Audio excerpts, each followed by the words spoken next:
राकेश त्रिपाठी, आ रहा हूं आपके पास। अयोध्या से लाइव है राकेश त्रिपाठी, तिलक लगाकर बैठे हैं।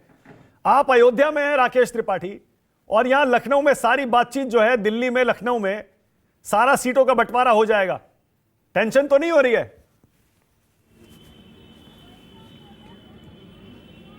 देखिए, मैं जब सुनील जी को सुना था तो सहसा हंसी अपने आप आने लगी, और इस हंसी को रोक पाना मेरे जैसे व्यक्ति के लिए मुश्किल था, क्योंकि इतने ही अति आत्मविश्वास के साथ मध्य प्रदेश के विधानसभा चुनाव में भी समाजवादी पार्टी ऐसे ही आश्वस्त थी कि हमारा गठबंधन कांग्रेस पार्टी के साथ हो गया। और फिर क्या हुआ, रात को 1 बजे तक कमलनाथ जी ने बिठा करके रखा, और उसके बाद सुबह बता दिया कि सीट एक भी नहीं मिलेगी। यह अखिलेश यादव जी ने स्वयं स्वीकार किया कि रात भर बिठाया था और सीट एक भी नहीं दी। ऐसा ही फिर इनके साथ होने वाला है, और तब इन्होंने बताया था कि चालू पार्टी के चिरकुट नेता हैं। ठीक है, वक्त बदल जाता है, हालात बदल जाते हैं, जज्बात बदल जाते हैं। फिर सुनील यादव साजन जी के जज्बात हालात बदल गए हैं, लेकिन मैं पूरे विश्वास के साथ कह रहा हूं, 2014 में समाजवादी पार्टी 5 सीटें जीत करके आई थी मारुति कार में बिठाने लायक।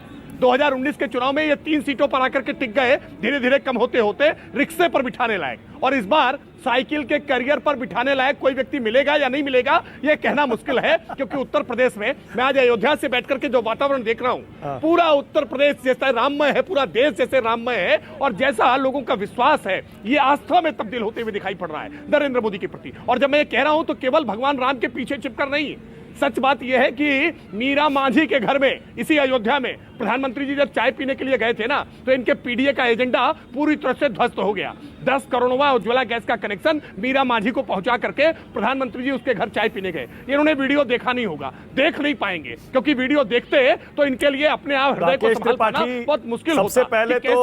सबसे पहले तो थोड़ा सा आगे बढ़ जाइए, आवाज दे दिया राकेश त्रिपाठी, सबसे पहले थोड़ा सा आगे बढ़ जाइए, वर्तमान को स्वीकार कर लीजिए। अखिलेश यादव का बयान मैंने बताया ना, वो कह रहे हैं कांग्रेस से विवाद पुरानी बात हो गई, अब सब पीछे छूट गया, अब आगे बढ़ गए हैं हम, अब बातचीत इतनी आगे बढ़ गई है, सीटों का बंटवारा होने वाला है। आप तैयारी करिए 1 वर्सेस 1 की, क्या करेंगे? नहीं देखिए, पुरानी लोकोक्ति है मानक जी ना, 9 दिन चले 2.5 कोस। इस गठबंधन की वही दशा है। इन्होंने गठबंधन ने तय किया था कि हम अपनी पहली पब्लिक मीटिंग करने जा रहे हैं, जनता के बीच में गठबंधन सीधे लेकर के जा रहे हैं। और क्या हुआ, भोपाल की मीटिंग टाई फिस हो गई। उसके बाद से हिम्मत ही नहीं जुटा पाए कि जनता के बीच में जाएं, और अब तो मीटिंग भी नहीं कर पा रहे हैं, अब तो वर्चुअल खेलने लगे हैं। एक्चुअल तो हिम्मत ही नहीं हो रही है कि कहीं ममता जी नाराज हो जाएंगी, वो आएंगे नहीं, कहीं अखिलेश यादव जी नाराज हो जाएंगे, जाएंगे नहीं।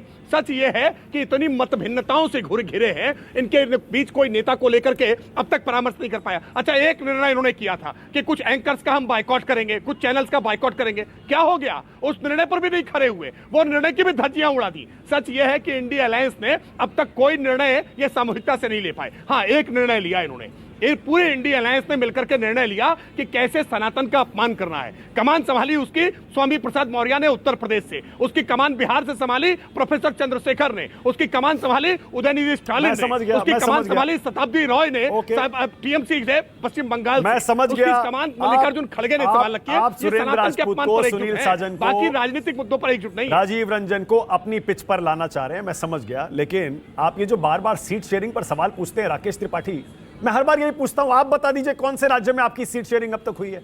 एक राज्य बता दीजिए मुझे, आपको भी तो करनी है 4-5 स्टेट्स में, बता दीजिए कहां हुई है, एक स्टेट बता दीजिए। मैं बता देता हूं। हाँ बताइए।